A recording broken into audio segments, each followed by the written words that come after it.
Good evening, ladies and gentlemen, and welcome to the very first broadcast of MSNBC. I am going to be your news anchor tonight, AJ Goebel. Getting into our first question here, we're going to get straight to our chief correspondent, Mr. Spartan. Mr. Spartan, this is the very beginning of MSNBC. Why do you believe that this is such an important opening? Well, thank you for the introduction, Mr. Goebel. I think this is very important because, as you can see, the other news agencies we have are all owned by senators. And, when you're trying to inform the people what's actually happening, get the truth to them, that's not the best way of doing it. So, MSNBC is hopefully going to serve as that mediator between the government and the people and giving them the correct information. Yeah, that is very true. Why should we trust MSNBC over other organizations? Well, as you can tell, you are no longer in the Senate, so you're also a former president. In fact, we have a quote from you on our slide here. We promise you, America, to bring you first-rate news of first-rate truth with no misinformation. Because we believe in the truth and letting the people of America know what's going on because we are for the people and not against the people. And we hope to gain the trust of the American people and hopefully help this U.S. grow into what it needs to be. Yes, and that is very true. And that is why here at MSNBC we do have our no tolerance policy on hiring people currently in Congress just to help prevent some of that bias from occurring. Is MSNBC currently hiring people? Yeah, we're currently looking for tons of people. Well, I wouldn't say tons of people. We're definitely looking for some people to help, write stories, get information on current events so we stay informed and we can post the correct information because we don't want to post some misinformation and get, sued for that. But you get the point. Of course, yeah. And tell us a little bit about the tip line. It's going to be linked in the description below the video.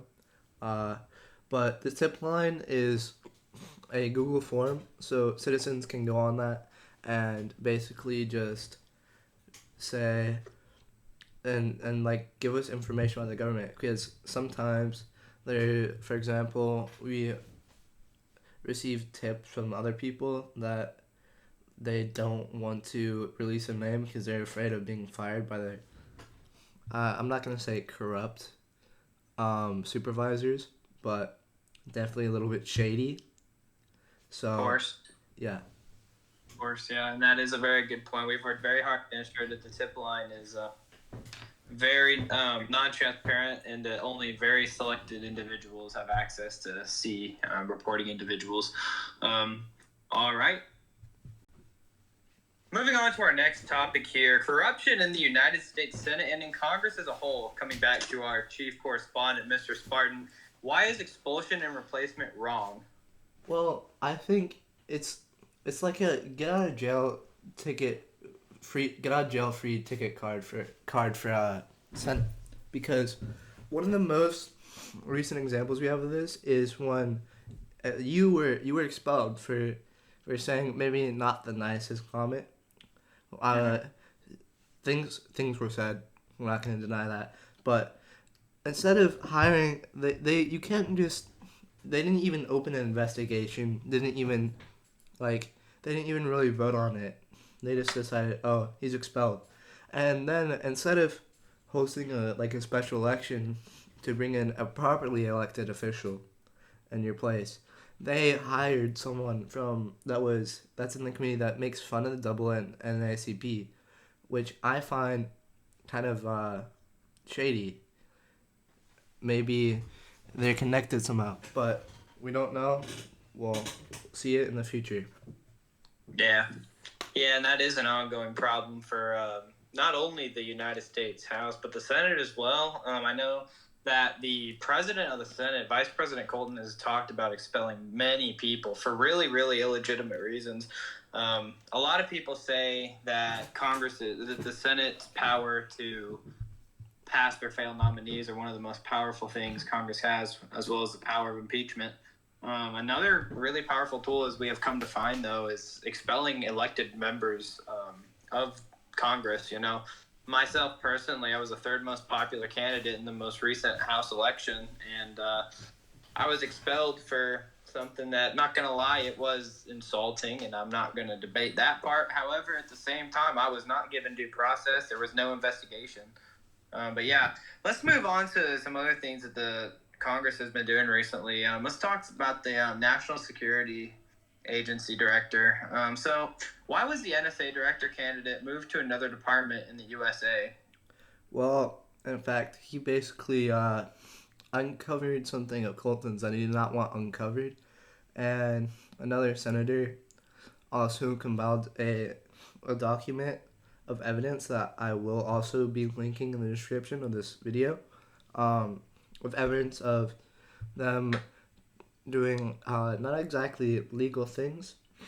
And basically what happened was the Vice President Colton, aka Senate President, moved him to a committee so he would never actually be approved, because he actually did his job well. Yeah, that is unfortunately very true. So getting on, so we know that Congress has done a lot of illegitimate things, even if there are good members in Congress. And personally, from people I used to work with, some of my colleagues in the House, I know there are good people in the Congress.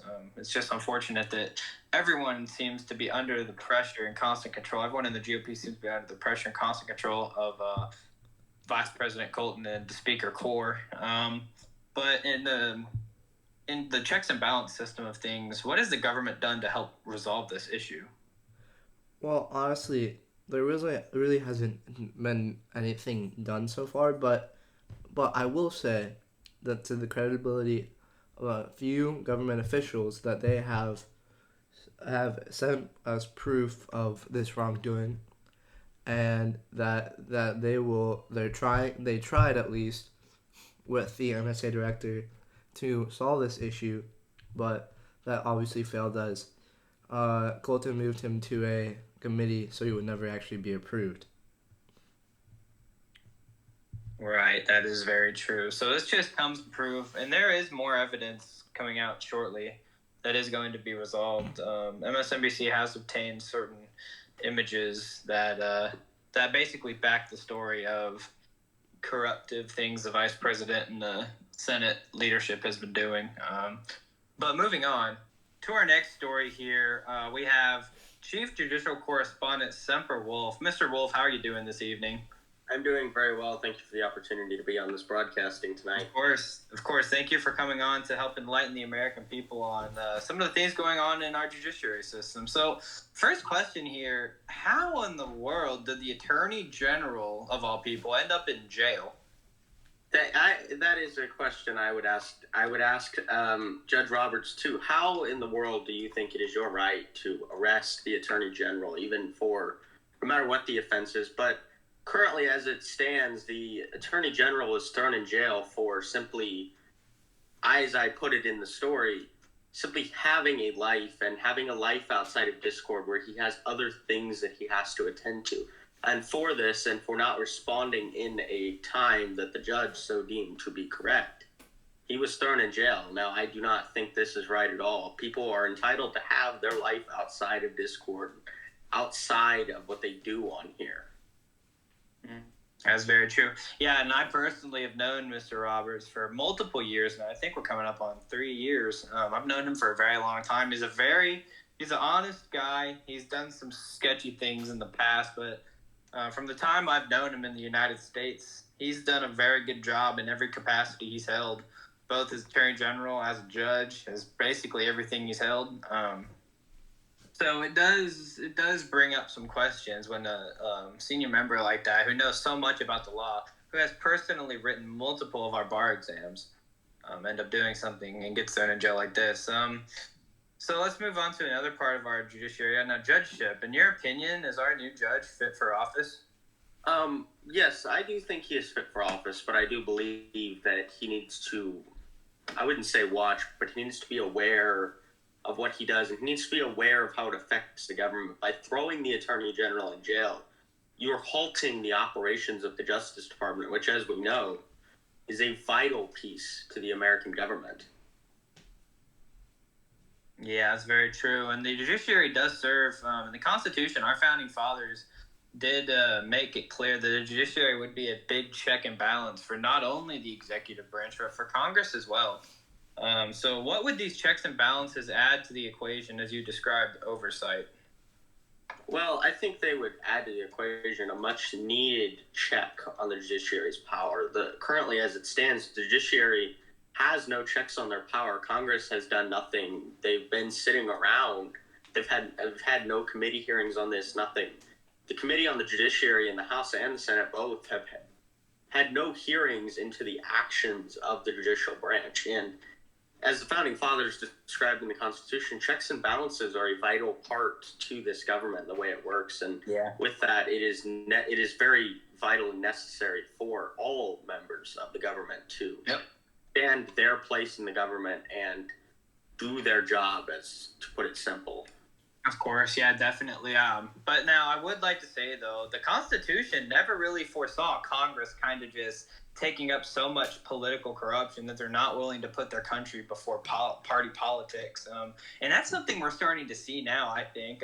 If we look at members of the U.S. Senate, there's even leadership that's starting to really go inactive. And I think that's becoming quite a problem, not only due to the check and balance of our judiciary, but just for the nation as a whole. A lot of really sketchy things are going on, as we've come to see.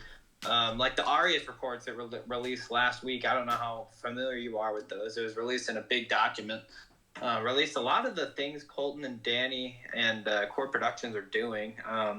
We did question President Beck on that, and he said he'd get back and never did. So just more stuff to prove. But in your mind, do you think this has more to do with the check and balance the Constitution gave out, or do you think this has to do more with Congress does have the ability to check and balance out our government? They just are currently not doing it.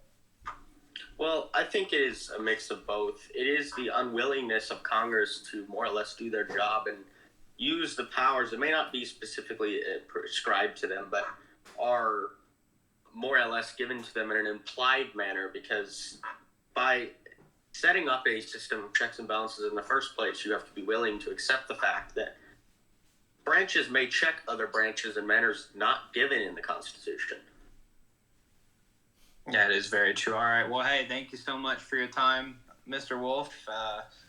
And thank you again for helping to enlighten the people. You're welcome. Thank you, folks. And moving into our next controversy, Judge Middleton, the guy that did all kinds of weird things the last couple days. So moving back, we have our chief correspondent, Mr. Crown Spartan, back with another story. Well, let's just start out here. Why did Judge Middleton resign? Well, I think it's because he was getting a lot of hate from the community. As you can see, if you dig far enough back, you can see a feud going on between him and one of the DoD's own, OMJ the man, I believe.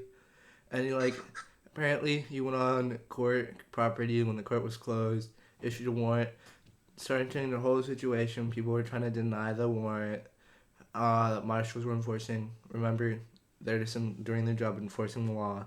They're not the ones making the warrants. But then he started going on a craze, issuing a bunch of warrants. So then, and then he resigned because of all the hate he was getting. Because originally it was only from some people in the community. Then it spread to people from the government as well, just hating on him. Yeah, that's very true, and I did see that quite a bit myself. Moving on to a bit of a controversial topic, in the controversial story. This is something that hasn't really happened with a judge, that's for sure, even if he's just resigned. Any real member of the government, this hasn't really ever happened. Moving on to the NSFW section of this story. If there's any kids watching, just please, parents, make sure you kind of censor their ears here. There's going to be a few terms here said that are kind of offensive to some viewers, so just keep that in mind. Moving on into this topic, though, Judge Middleton, or former Judge Middleton, may I say, still had the title, the Honorable Judge Middleton.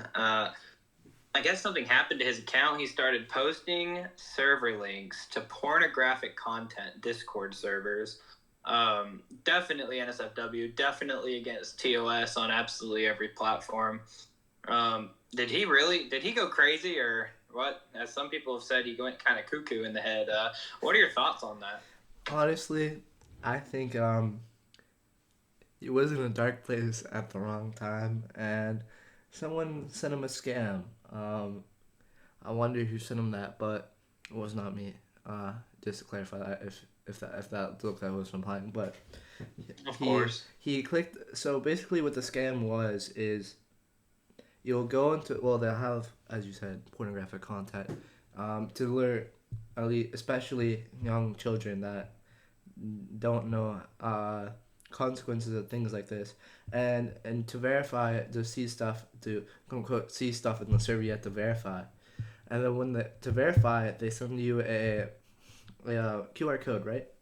And basically, it's like, if you have you ever, like in a bot when you're like verifying with Roblox link or something, whatever I forgot what it's called, but like you have to like go and like give it access to your Discord account, blah blah blah. Right.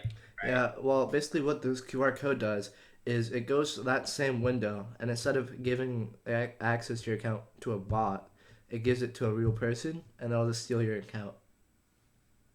And yeah, and this is just one of these times, guys, that, and we would like to say to all of our MSNBC viewers, especially those at this delicate age, getting into those teen years, everyone's minds wander, honestly. We're not even going to try and sugarcoat that. We've all been there.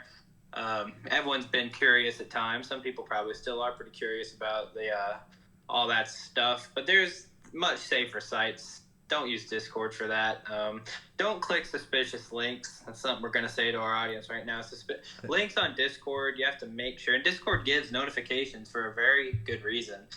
They give notifications that, are you sure you want to do this? Are you sure you want to go to this site? It could be sketchy. Discord will let you know when there's some potentially sketchy links out there. So it's just safe to avoid pornographic NSFW material in Discord. If you want to look up other websites, that's what Google's for. Use DuckDuckGo, whatever it is. Just don't use the Discord. Don't be stupid. Your account will get compromised and bad shit happens. So moving on here, was his account ever actually banned by moderation or by Discord? I don't know if it was exactly banned by Discord moderation, but it was definitely banned by the Musa administration.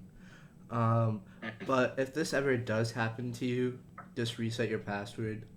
Apparently, that's how you fix it. I've never had this problem, so I don't know. But that's what I've been told. If you reset your password, it will fix it. Yeah, that's what I've heard as well, and that's what head administrator Cameron Windsor, he went on and said that as well after the event had happened. But yeah, that seems to be all the time we have tonight, folks. I'd like to go ahead and thank you so much for tuning in to the very first broadcast of MSNBC. We will be posting a few times a week, and we hope that you guys have absolutely enjoyed our show. We are more than welcome to entertain and answer any questions, comments, or concerns that any of you may have. Feel free to join our Discord. Link will be listed down below somewhere. And we hope you guys have a terrific rest of your night. Thank you so much.